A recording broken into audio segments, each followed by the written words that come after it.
world did not end with fire or flood. It ended in silence, deep beneath a sky of frozen clouds, where the last breath of warmth vanished and the earth held itself still. For thousands of years, ice ruled everything. It swallowed forests, buried mountains, and locked entire oceans beneath walls of glass. But sometimes ice doesn't keep things dead. Sometimes it keeps them waiting. And when the ice cracked, when something ancient finally heard the world thawing, it didn't crawl back into the light as it once was. It changed. It adapted in the dark, and it began to hunt. If you want to go deeper into the forgotten corners of evolution, where extinction is not an ending, and nature hides its oldest nightmares, make sure you're subscribed, and leave a like so more explorers can find their way here. Now, stay close. The ice is thin, and something beneath it has started to move. The first sound was not a roar or a screech. It was a fracture, thin, sharp, like glass splintering under pressure. At the edge of the dying glacier, where the wind scraped across blue-white ice like a cold knife, the ground shivered. No one was there to witness it. No human footsteps had touched this place in centuries. But if someone had been standing in the shadow of that frozen wall, they would have seen it. The slow, deliberate widening of a crack that ran deeper than any river, as though the earth itself had exhaled after holding its breath for far too long. Ice wasn't supposed to move like that, not this early in the thaw. Scientists blamed shifting temperatures, underground geothermal vents, even tectonic tremors from distant fault lines, but none of those explanations accounted for the pattern. Cracks formed in spirals, perfect uneven spirals, like the web of some colossal creature drawn into the world by hunger or memory. Teams of researchers flew drones into the crevasse to map its shape, but their feeds dissolved into static before reaching the bottom. Something interrupted the signal more than 200 meters down. Something alive, some said quietly, before they stopped mentioning it at all. The first disappearance was written off as a storm casualty. A lone glaciologist named Dr. Miriam Kohler radioed her team late at night, whispering that she heard clicking sounds beneath the ice, as though something large was moving below, tapping against frozen walls. Her voice cut out mid-sentence, swallowed by a burst of interference. By morning, they found her research tent shredded, half buried in a thin film of frost, but no blood, no tracks, no sign of struggle. Just her notebook, pages stiffened by cold. The final line trembling on the page, "They're not extinct. They're just buried." Satellite footage was recorded over the region 3 days later. It showed the glacier's surface pulsing, not collapsing, not melting, but breathing, as though pockets of air were expanding and contracting deep within its core. Experts argued about methane release, shifting ice density, anything that sounded rational. Yet no one could explain the symmetrical ridges forming around the central crevasse, or the way they resembled the radial center of a web. Not a spider's web, something older, something built for prey, much larger. I remember the first time I saw the footage. Not in a university lab or a government facility, but in a flickering projector room behind an abandoned Arctic station. There were 6 of us huddled around a dusty metal table, our breath fogging in the air. The screen showed raw recordings sent from a thermal drone that vanished hours after takeoff. At first, only the glowing red of geothermal vents appeared. Then a shape, long, many-jointed, moved across the frame and disappeared into darkness. No legs, no tail, just a silhouette gliding like liquid shadow across the ice. Could be a data glitch, someone whispered. But even he didn't believe it. The room was silent except for the hum of the old generator and the distant moan of wind scraping across rusted walls. One of the locals, an Inuit guide who had seen more winters than any of us, closed his eyes and spoke in a language older than maps. He didn't translate all of it, only fragments. The sleepers under the ice, webs without light, hunters before the first wolf walked the snow. We thought he was speaking in myth. We wanted to believe that. But that night, before any of us could sleep, a tremor rippled through the frozen ground. It traveled up metal beams, rattled glass, and made every light bulb flicker as though something massive had stirred beneath the ice sheet. Not a quake, not ice cracking. This was rhythmic, almost like footsteps. Morning came with a pale sun that gave no warmth. The air smelled faintly strange, like metal and rain, though no storm clouds darkened the sky. At the edge of the camp, we found thin threads stretched across the snow, elongated strands of ice fused with something silk-like, glistening in the light. They were nearly invisible until touched. They didn't break. They sang faintly, like a violin string pulled across bone. We stopped touching them after that. By afternoon, a new report reached us from a second research team 70 miles east. Their ice radar picked up tunnels, long spiraling burrows carved deep into the glacier's foundation. Perfect circles layered atop one another, connected by narrow shafts. Not natural, not random, and worst of all, warm. Something was generating heat down there, something that should not exist in temperatures that cold. Fear started to settle in, not loud or panicked, but quiet, heavy, like snow gathering on a rooftop before it collapses. We packed our equipment slowly, as though moving too fast might draw attention. Yet even as we prepared to leave, none of us could ignore the sensation growing beneath our boots.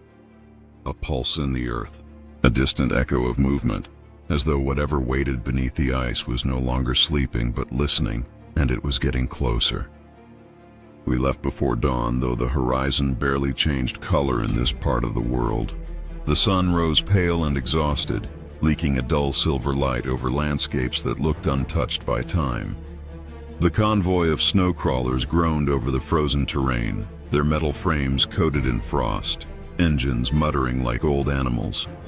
Every vibration beneath our feet made me glance at the ice, half expecting it to split open and swallow us whole. Behind us, the abandoned station faded to a white silhouette, swallowed by snow and silence, as though it had never existed at all. The radio remained mostly quiet, except for the occasional crackle of static. No one trusted their voice. No one wanted to name what we had seen.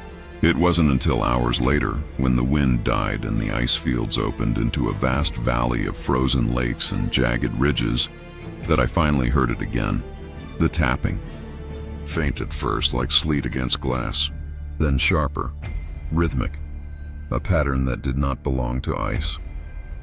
We all heard it. No one admitted it, but our hands tightened on the controls, and our eyes stayed fixed on the horizon. At midday, we stopped to check the ice thickness before crossing a frozen basin. The surface glistened under a thin layer of snow, mirrors of trapped blue water stretching into the distance. Dr. Havel, our geologist, stepped out first with his scanner. The wind tugged at his parka as he knelt, pressed the device to the ice, and frowned. "There's a gap," he said quietly. "At least 40 meters of empty space beneath us. Caverns. No, tunnels, woven like spirals beneath our path." His voice was calm, but his hands trembled. That was when we saw the first footprint, not a boot, not an animal. It was a depression in the ice, faintly melted around the edges, as though something had stepped there while radiating its own internal warmth. It was elongated, segmented, with points where limbs, too many limbs, had touched the surface. No bones, no claws, just pressure, like weight distributed across flexible limbs adapted for gliding, not walking. We followed them with our eyes until the trail vanished into a crack in the basin. Dr. Havel muttered a single word. Arthropod. An organism with an exoskeleton. Jointed appendages. But no known arthropod on Earth could grow to such scale, not in this age. Not in this oxygen-starved world, unless it was older, or colder, or both. The silence after that was heavier than any storm. We crossed the basin slowly, every engine vibration echoing through the hollow ice beneath us. At times I thought I felt something moving below, brushing along the underside of the ice sheet like fingers whispering against glass. When we reached solid ground once more, no one spoke for a long time. That night we made camp near a ridge of black volcanic rock rising from the snow-like vertebrae. The air tasted of minerals and distant ash, a reminder that the earth below this frozen wasteland was still very much alive. We lit no fires. The light might draw attention. Instead, we huddled inside the dim crawl spaces of our vehicles, wrapped in blankets that did little to soften the cold. It was there, in that cold silence, that Dr. Havel opened his journal and read aloud a discovery from a 19th century explorer named Henrik Lauge. Lauge had written about strange, silk-like threads found near glacial fissures in Greenland. He described them as frozen veins, stretching from ice to rock, strong enough to hold a sledge dog suspended in midair. His men believed them to be remnants of a creature they called Kimusak Narevik, the hunter beneath the sled. Something that waited under the ice, patient and blind. We might have dismissed it as myth, another story born from hunger and isolation, if not for the timing. Lodge's notes mentioned odd patterns in the ice, spirals, perfect circles, heat where no warmth should exist. The same patterns we had just seen. The same frost silk that clung to our camp hours earlier. Around midnight, the wind stopped. The world became painfully quiet. And then we heard it again. Not tapping this time, scraping, slow, deliberate, metal against ice. Something was moving outside the crawler. Something enormous. We killed every light. For a long moment, nothing happened. Then a shadow moved beyond the frost-laced window. It passed like a ripple through fog. Fluid, silent, segmented. I held my breath. The shadow paused. It listened. And in that stillness, I realized something terrible. Whatever it was, it didn't hunt by sight. It hunted by vibration. No one dared exhale. No one blinked. After an eternity, the shadow slid away back into the white void. The ice outside creaked softly in its wake, like a sigh. Only when the wind returned did we begin to breathe again. But the air no longer felt like safety. It felt like warning. We were not alone on the ice anymore, and whatever shared it with us had just discovered we were here. Sleep was no longer a refuge. It became a negotiation with fear. Every time I closed my eyes, I could feel it. The faint vibration in the metal walls, the whisper of movement beneath the ice. By morning, frost had crept over the windows in fractures that resembled veins, as if the cold itself was warning us to turn back. But turning back meant crossing the same thin ice where the tunnels waited below, and we were no longer sure which direction led away from danger, or deeper into it. We resumed our journey in silence. The landscape shifted from flat plains into jagged shelves of ice and buried mountains, their peaks long shaved down by centuries of wind. With each mile, our radios filled with more interference, as though something beneath us was distorting every frequency we tried to use. Even the compass needles began to twitch. The machines felt confused, as if they too could feel the presence under the ice. It wasn't until the third day that we found the outpost. It wasn't on any of our maps. A collection of decaying metal huts half swallowed by snowdrifts, windows frosted black, flags torn from their poles and frozen in place like severed wings. At first, we thought it was an abandoned Soviet weather station, lost sometime during the Cold War. But then we saw the carvings, etched into the metal doors with something sharp, spirals, webs, circles layered within circles. Not symbols of language, symbols of warning. We almost kept moving. But one building still had power, a faint orange glow leaking from beneath the door. Cautiously, we forced it open. Inside was a silence deeper than the cold. Dust floated in the lamplight. Old equipment lay scattered on tables. Radios, notebooks, dissecting tools tarnished with age. Frost crawled along the walls like roots. And then we saw him. A skeleton sat slumped in a chair against the far wall, wrapped in the remains of a lab coat. Not freshly dead. He had been here for decades. But his hands were frozen around a camera. He had died holding it. The film inside was still intact. We developed it using the old chemical trays stacked in a cabinet. The pictures were grainy, black and white, but clear enough. The first photo showed ice, cracked, spiraled. The second showed a cavern beneath the glacier, a hollow world of dripping stalactites and shimmering frost. The third nearly made us drop the film. 8 legs.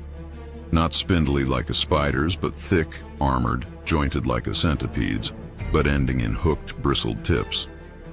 The rest of the body was obscured by ice and darkness, but you could see the curve of a thorax, the suggestion of a bulbous abdomen, and strands of something stretching from wall to wall. Frozen silk, thicker than any rope. The photographer had died trying to warn someone. Dr. Havel found more notes in the outpost.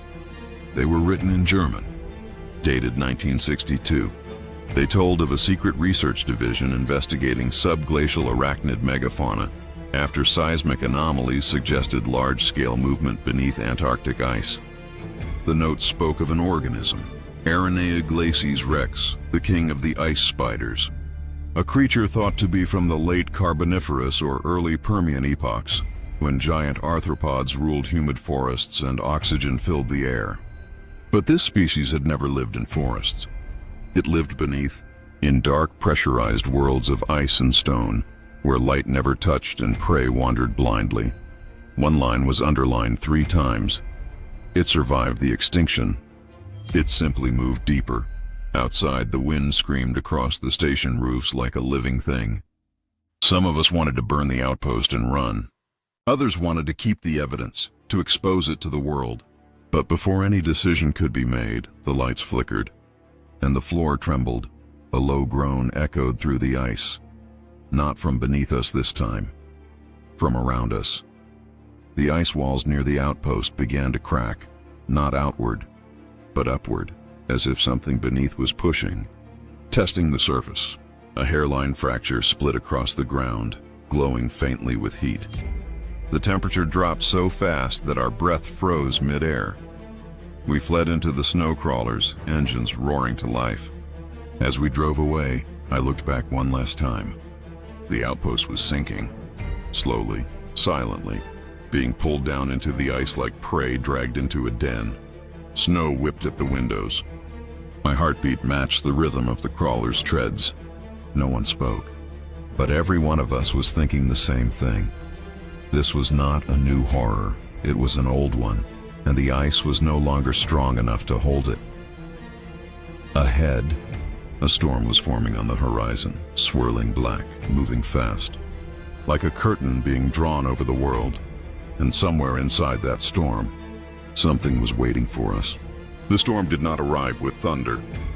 It came with silence.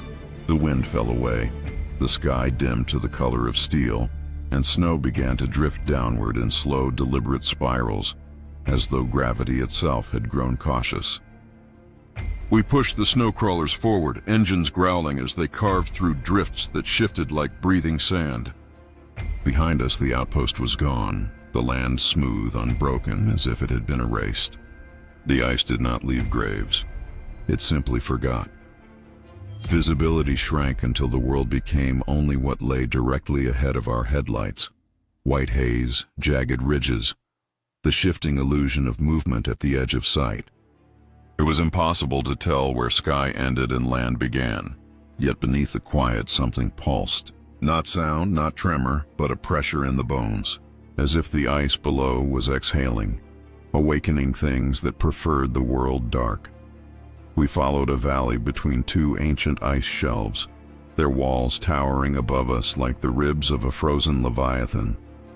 The scanners flickered with strange readings, subterranean caverns appearing and disappearing on the monitor, as though the land itself were rearranging. Every so often the tapping returned, not on metal this time, but inside our skulls, like a memory that wasn't ours. By late evening, the storm's heart had swallowed us. Snow whipped sideways in long white threads. Lightning flickered somewhere in the clouds, muted and distant. The cold became a living thing, creeping through metal and cloth, biting at skin and bone. One of the crawlers stalled. Another's lights cut out completely. We had no choice but to stop. We anchored the vehicles close together in a circle, beams forming a fragile dome of light. Inside that circle, the world felt barely real. Outside it, shadows moved, shapes we could not name, gliding low, vanishing when the lights found them. And the snow around us was no longer smooth. It was patterned, spiraled, as though something enormous beneath the ice had shifted and left its geometry behind. It was then that the radio crackled to life, just once. A voice broken by static, a language I didn't know, a word repeated 3 times. Then silence. But we weren't alone in hearing it. The Inuit elder who traveled with us, the same man who had spoken of old myths on the first night, opened his eyes and whispered, "It is awake." He told us then, not as a story, but as a memory passed through generations, of a time before human footprints touched these lands, when the ice was young and soft, and creatures from the deep earth roamed its underside. They wove tunnels through the frozen dark, spun threads as strong as stone and thin as hair. They waited for warmth. They waited for prey. And when the great cold came, when mammoths roamed and saber-toothed cats cried beneath green auroras, they burrowed deeper, following the heartbeat of the earth. They did not die. They adapted. We listened, not because we believed, but because belief no longer mattered. The ice groaned beneath us, long and low, like the sound of a door opening after centuries sealed. In the stillness that followed, I felt it again, the vibration, stronger than before, closer. Then one of the lights went out. Darkness crawled across the snow, swallowing metal and ice. The beam flickered, sparked, and vanished with a soft hiss. Another light failed, and another. The storm did not make them fail. Something else did. Something that did not want to be seen. In the dim glow of the remaining lights, I saw it near the edge of the circle. A leg, not like a spider's, not slender or hairy. This was pale, armored, built from rings of chitin like overlapping shields. Frost clung to it in crystalline veins. It moved not with steps, but with gliding precision, each joint bending silently, elegantly, as though the ice welcomed its touch. Behind it, a body, vast, low to the ground, covered in a shell that shimmered faintly beneath the snow. From its abdomen extended threads, not silk, not ice, but something between, glistening, anchored deep into the storm-swept ground.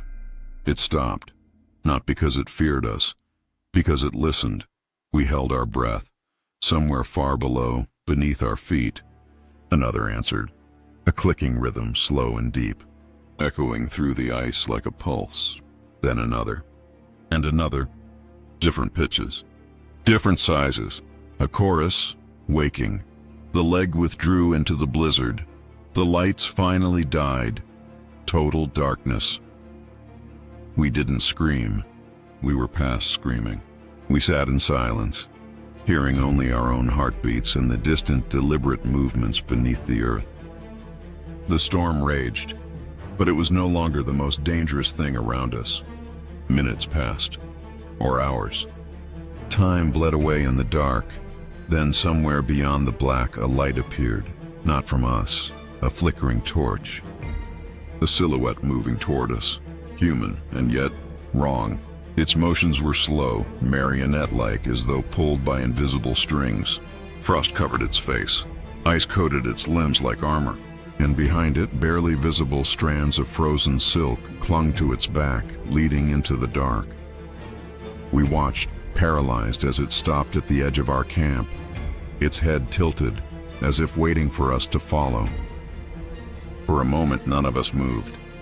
The figure stood at the boundary where our failed lights used to glow, half obscured by cascading snow, its shape rigid, yet trembling faintly, as if it were held upright by something stronger than its own bones. The torch it carried flickered with a weak orange pulse, casting brief, wavering shadows over skin that had long since lost its warmth. I could not see its eyes, only the hollow where they should have been, rimmed with frost, like two wells leading down into night. And from its back, those threads, thin as strands of hair, but glimmering like ice-coated steel, disappeared into the storm behind it. Someone whispered, "It's frozen," but we all knew it wasn't dead. Not fully. Whatever had taken it, whatever had threaded silk through its spine like a needle through cloth, had not taken its heartbeat. Only its will. The Inuit elder beside me didn't scream or pray. He only pressed a hand to the ice and closed his eyes, as though listening for an answer from the world beneath. When he opened them again, I already knew what he was going to say. "It wants us to follow," he murmured. "Or it wants us to run." Neither choice felt like survival. The figure turned slowly. The torchlight cast its silhouette against the storm like a shadow of someone who no longer belonged to the living. Then, with that same deliberate, unnatural precision, it began to walk away, its boots moving stiffly, guided by the threads embedded deep beneath its skin. Not a prisoner, not entirely. More like bait on a string. The storm swallowed it whole. For a while we hesitated, torn between retreat and curiosity, between reason and the ancient gnawing instinct not to be the last one left in the dark. But the radios were dead, the maps useless, and the ice beneath us trembled faintly, like a drumskin stretched over some monstrous heart. To stay meant waiting to be found. To follow meant stepping into its den. We followed. One by one, we abandoned the safety of the snow crawlers and stepped into the storm. The wind clawed at our clothes. The cold felt sharper, biting deep into joints and marrow as though it, too, were alive. Ahead of us, only the faintest glow of the torch remained, like a star sinking below the horizon. We walked. The land began to drop. At first it was subtle, just a gradual slope beneath the snow. Then it became a slope of ice, then a staircase of fractured shelves, then a tunnel. A tunnel not carved by water or time, but sculpted.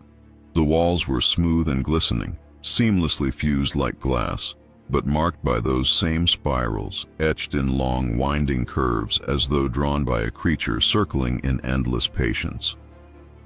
The air grew warmer, not comfortable, wet, heavy, a trapped breath beneath the world. We entered a cavern. It opened around us like the inside of a creature's chest, vast, ribbed with ice pillars that dripped with frozen stalactites. The floor was layered in webs, not white, not airy like a spider's, black, glassy. Threads stretched from wall to ceiling, from ceiling to the frozen lake at the center of the cavern, where ancient ice sat like a mirror to another world. Lights flickered beneath its surface, moving shadows, hundreds. Across the lake, the figure with the torch finally stopped. It didn't turn to us. It didn't speak. It simply looked down into the frost-glass lake as though waiting for something to wake. And then we heard it. Not tapping, not scraping, breathing, slow, deep. As if something vast, something older than bones or language, was pulling air through lungs that had not tasted the surface in millennia. Beneath the ice, the shadows moved closer, one shape, then two, then too many to count, legs curling, bodies shifting, reflections skittering like broken constellations across the frozen water. Their silk-threaded tunnels pulsed around us with warmth, alive. Dr. Havel stepped back. One of the others whispered that we should turn and run, but the elder only stared, his breath fogging in slow, controlled intervals. "They were here before us," he said. "Before mammoth, before wolf, before spider." His voice dropped lower. "We called them Ishigaq, the architects beneath. They do not hunt to eat. They hunt to build." The cavern shuddered. A crack split across the surface of the lake, sharp as a gunshot. Steam hissed upward. The ice gave way in a jagged fracture, water boiling from beneath like breath from some colossal throat. And something, pale, segmented, covered in ancient armor and scars of stone, rose through the steam. Not fully, just enough to see its size. Its many eyes clouded over like pearls frozen in milk. Its mandibles still, patient, and its silk stretching out in every direction, connecting it to its children, its puppets, its prey. No one screamed, no one moved, because in that moment, the realization settled over us like snow. This creature was not violent. Violence is impatient. This was methodical. It had waded through ice ages. It had let us come. It exhaled. The torch went out. Darkness returned, and in that darkness, a quiet sound began, like threads tightening around bone. What happened after is a blur of frost and terror, running, ice shattering, tunnels collapsing like lungs deflating, the storm above howling as if the sky itself recoiled from what was beneath. I don't remember escaping the cavern. I only remember the cold and the sound of something vast crawling deeper again, patient as winter. Some of us made it back. Not all of us came back, alone. They are still beneath the ice, adapting, expanding, waiting for warmth, for movement, for the world above to forget again. And if you believe this is where the story ends, listen closely the next time your window frost forms in perfect spirals, or when the tapping in old pipes feels too rhythmic to be chance. Because if evolution birthed creatures like these beneath the ice, what else could it create where the air is warm, where prey has wings and webs stretch between ancient trees? What happens when the hunter leaves the frozen dark and steps into the sky? Up next, the giant spider that eats birds? Evolution gone too far? If you're ready to follow the trail beyond the ice, into mist-laden forests where wings are not safe and webs glisten like traps set for the sun, then stay with me.